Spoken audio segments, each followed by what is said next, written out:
আসসালামু আলাইকুম প্রিয় শিক্ষার্থী বন্ধুরা, তোমাদের আজকের ক্লাসে সুস্বাগতম। আজকে আমি তোমাদের যে বিষয়টি নিয়ে ক্লাস নেব সেটা হচ্ছে রূপান্তর। গত ক্লাসে তোমাদের বেসিক তথ্য নিয়ে আলোচনা করেছিলাম, আজকে হচ্ছে তার ধারাবাহিক ক্লাসে রূপান্তর।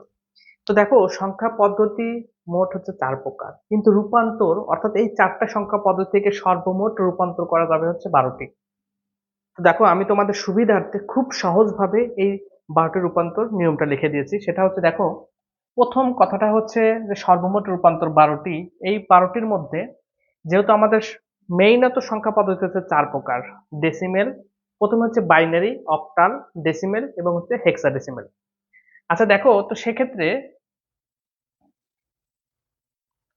তো প্রথমে হচ্ছে ডেসিমেল থেকে বাইনারি, ডেসিমেল থেকে অক্টেল, ডেসিমেল থেকে হেক্সাডেসিমেল।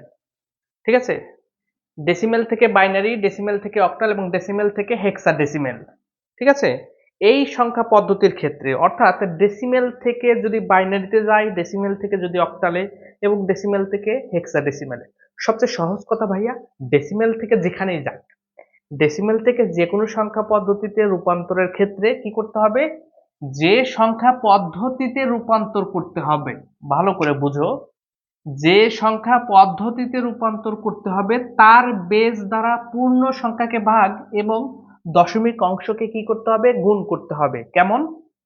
যদি ডেসিমেল থেকে বাইনারিতে যায়, তাহলে একটু লক্ষ্য করে দেখো, আমি সংজ্ঞায় এখানে নিয়মে বলেছি যে যে সংখ্যা পদ্ধতিতে রূপান্তর করতে হবে। তাহলে ডেসিমেল থেকে যদি বাইনারিতে যায় তাহলে বাইনারিতে রূপান্তর করতে হবে। তাহলে বাইনারির বেস কত? বাইনারির বেস হচ্ছে 2, তাহলে 2 দ্বারা ভাগ করতে হবে। আবার যদি ডেসিমেল থেকে অক্টাল সংখ্যা পদ্ধতিতে রূপান্তর করতে বলে, তাহলে ডেসিমেল থেকে কোথায় রূপান্তর করতেছি আমরা? অক্টালে। তাহলে কোথায় রূপান্তর? অক্টালে। তাহলে সেই যে সংখ্যা পদ্ধতির রূপান্তর, তাহলে অক্টালের রূপান্তর মানে অক্টালের বেজ হচ্ছে 8, 8 দ্বারা ভাগ করতে হবে। তারপরে অক্টাল থেকে হেক্সাডেসিমালে রূপান্তর, আমরা রূপান্তর করব কোথায়? হেক্সাডেসিমালে। তাহলে হেক্সাডেসিমালের বেজ কত? হেক্সাডেসিমালের বেজ হচ্ছে 16, তাহলে 16 দ্বারা ভাগ করতে হবে। তাহলে মেইন কথাটা হচ্ছে যে ডেসিমেল থেকে বাইনারি, অক্টাল বা হেক্সাডেসিমেলে যদি রূপান্তর করতে বলে, তাহলে যেই সংখ্যা পদ্ধতিতে রূপান্তর করতে হবে তার বেস দ্বারা ভাগ করতে হবে, অর্থাৎ পূর্ণ সংখ্যাকে ভাগ করতে হবে আর দশমিক অংশটাকে গুণ করতে হবে। আগের নিয়মগুলো লিখে নাও, বুঝে নাও, তারপরে যখন আমি ম্যাথগুলো করাবো তখন আরো ভালো ক্লিয়ার হবা। আচ্ছা, 4 নাম্বার, 5 নাম্বার এবং 6 নাম্বার যে টপিকটা, সেটা হচ্ছে বাইনারি থেকে ডেসিমেল, অক্টাল থেকে ডেসিমেল এবং হেক্সাডেসিমেল থেকে ডেসিমেল। তাহলে প্রথম ছিল হচ্ছে ডেসিমেল থেকে বাইনারি, অক্টাল, হেক্সাডেসিমেল। দ্বিতীয় নিয়মের ক্ষেত্রে 4 নাম্বারে সেটা হচ্ছে বাইনারি থেকে ডেসিমেল, অক্টাল থেকে ডেসিমেল এবং হেক্সাডেসিমেল থেকে ডেসিমেল। তাহলে এটা কি হচ্ছে? ডেসিমেলে যাচ্ছে। আমাদের যেহেতু সংখ্যা বলতে মোট 4টা, তাহলে ওই বাকি 3টা থেকে ডেসিমেলে যাচ্ছে। তো তার নিয়মটা হচ্ছে, যে সংখ্যা পদ্ধতি হতে, আগেরটা ছিল হচ্ছে যে সংখ্যা পদ্ধতিতে রূপান্তর করতে হবে, আর দ্বিতীয় নাম্বার নিয়মটা হচ্ছে যে সংখ্যা পদ্ধতি হতে রূপান্তর করতে হবে তার বেস দ্বারা গুণ করতে হবে এবং পাওয়ার বসাতে হবে। এখন কার সাথে গুণ করব, কোথায় পাওয়ার বসাবো, এটা যখন আমি ম্যাথ করাই তখন তোমরা ক্লিয়ার ভাবে বুঝে যাবা। এখন শুধু বোঝো যে বাইনারি থেকে, অক্টাল থেকে বা হেক্সাডেসিমেল থেকে যদি ডেসিমেলে রূপান্তর করতে বলে, তাহলে যেই সংখ্যা পদ্ধতিতে হতে রূপান্তর করতে হবে, যেমন বাইনারি থেকে ডেসিমেল, তাহলে হচ্ছে বাইনারি থেকে রূপান্তর করতেছি, এই জন্য বাইনারি বেস দ্বারা গুণ। অক্টাল থেকে ডেসিমেল, তাহলে অক্টাল থেকে আমরা রূপান্তর করছি, এই জন্য অক্টালের বেস দ্বারা গুণ করতে হবে। হেক্সাডেসিমেল থেকে ডেসিমেল, তাহলে আমরা কোথা থেকে রূপান্তর করতেছি? হেক্সাডেসিমেল থেকে। তাহলে হেক্সাডেসিমেল বেস দ্বারা গুণ করতে হবে এবং পাওয়ার বসাতে হবে।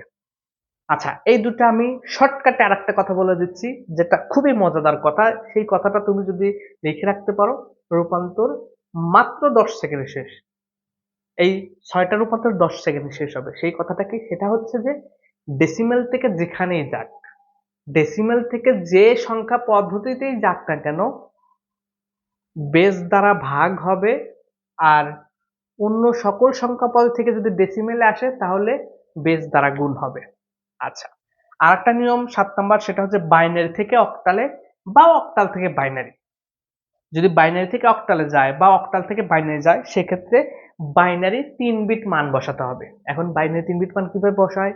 অপেক্ষা করো, ধৈর্য ধরো, যখন অঙ্কগুলো করাবো তখন বুঝে যাবা। শুধু মনে রাখো, নিয়মটা লিখে রাখো যে বাইনারি থেকে অক্টাল বা অক্টাল থেকে বাইনারিতে। অর্থাৎ মেইন কথাটা হচ্ছে যে অক্টাল হলেই বাইনারি 3 বিট মান করতে হবে, আর বাইনারি থেকে হেক্সাডেসিমেল বা হেক্সাডেসিমেল থেকে বাইনারি, অর্থাৎ হেক্সাডেসিমেল কথাটা যদি উল্লেখ থাকে সেক্ষেত্রে বাইনারি 4 বিট মান করতে হবে। অর্থাৎ বাইনারি থেকে হেক্সা হোক বা হেক্সা থেকে বাইনারি হোক, আমাদের বাইনারি 4 বিট মান। আর 11 নম্বর যেটা, সেটা হচ্ছে অক্টাল থেকে যদি হেক্সাডেসিমেলে হয় সেক্ষেত্রে প্রথমে 3 বিট। এখন কেন 3 বিট? যারা একটু বুদ্ধিমান বা একটু মনোযোগী তারা হয়তো বুঝবা। দেখো বলেছিলাম অক্টাল বললে 3 বিট, যেহেতু এখানে অক্টাল থেকে হেক্সায় যাচ্ছে, তো প্রথমে যেহেতু অক্টাল এই জন্য প্রথমে 3 বিট, তারপরে হেক্সাডেসিমেল, হেক্সাডেসিমেলের 4 বিট, এই জন্য প্রথমে 3 বিট তারপরে 4 বিট। আর হেক্সাডেসিমেল থেকে যদি অক্টালে যায় তাহলে প্রথমে 4 বিট তারপরে হচ্ছে 3 বিট। যেহেতু হেক্সাডেসিমেল প্রথম আছে এই জন্য প্রথমে হবে 4 বিট মান, তারপরে হবে 3 বিট মান।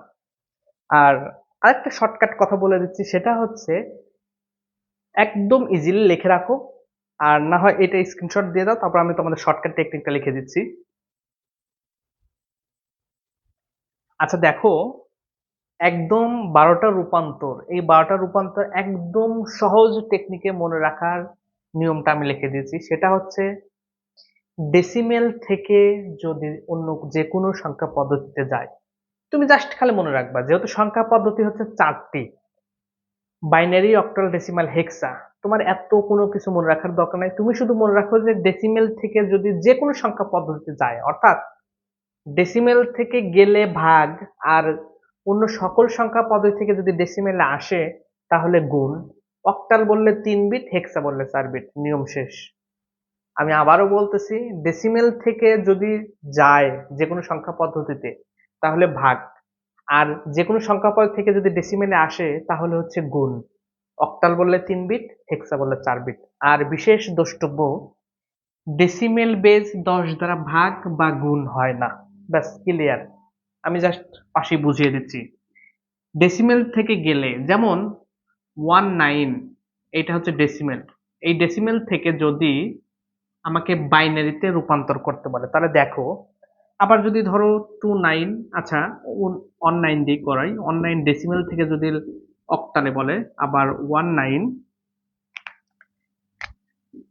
ডেসিমেল এটা থেকে যদি হেক্সা ডেসিমেলে বলে, তাহলে দেখো আমি বলেছি, লিখে দিয়েছি যে ডেসিমেল থেকে যেখানেই যাক, ডেসিমেল থেকে গেলে ভাগ, এবং শর্ত দিয়েছি ডেসিমেলের বেস 10 দ্বারা ভাগ বা গুণ হয় না। তাহলে দেখো, ডেসিমেল থেকে যদি বাইনারিতে যায় তাহলে ভাইয়া কোথায় যাচ্ছে? বাইনারিতে যাচ্ছে।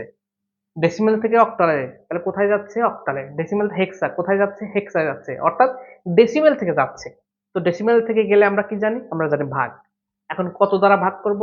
দেখো, এখানে বেজ আছে 10, এখানে বেজ আছে 2, এখানে 10, এখানে 8, এখানে 10, এখানে 16। তো আমি বিশেষ দ্রষ্টব্যতে বলেছি 10 দ্বারা ভাগও হয় না, 10 দ্বারা গুণও হয় না। তাহলে এই পাশে 2 আছে, তাহলে 2 দ্বারা ভাগ হবে। ডেসিমেল থেকে অক্টাল, যেহেতু 10 দ্বারা ভাগ হয় না তাহলে 8 দ্বারা ভাগ।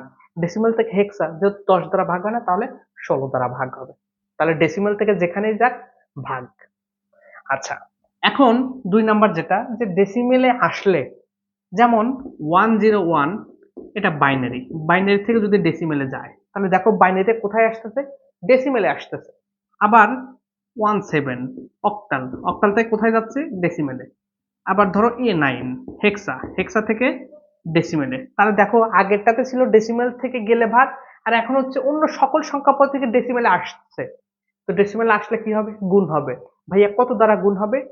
এখানে বেজ আছে 10, এখানে বেজ আছে 2, তাহলে 10 দ্বারা তো ভাগও হয় না, গুণও হয় না, তাহলে 2 দ্বারা গুণ হবে। এখানে আছে 8, এখানে আছে 10, 10 দ্বারা ভাগ হয় না, তাহলে 8 দ্বারা গুণ। 10 দ্বারা ভাগ হয় না, গুণ হয় না, তাহলে 8 দ্বারা গুণ। আবার এখানে আছে 16, এখানে আছে 10, তাহলে 10 দ্বারা গুণ হয় না, তাহলে 16 দ্বারা গুণ। কেন গুণ? কারণ ডেসিমেলে আসলে গুণ, আর ডেসিমেল থেকে গেলে ভাগ। আচ্ছা, এখন বলেছি যে অক্টাল বললে 3 বিট, এখন এটা কেমন ভাইয়া? দেখো, খুবই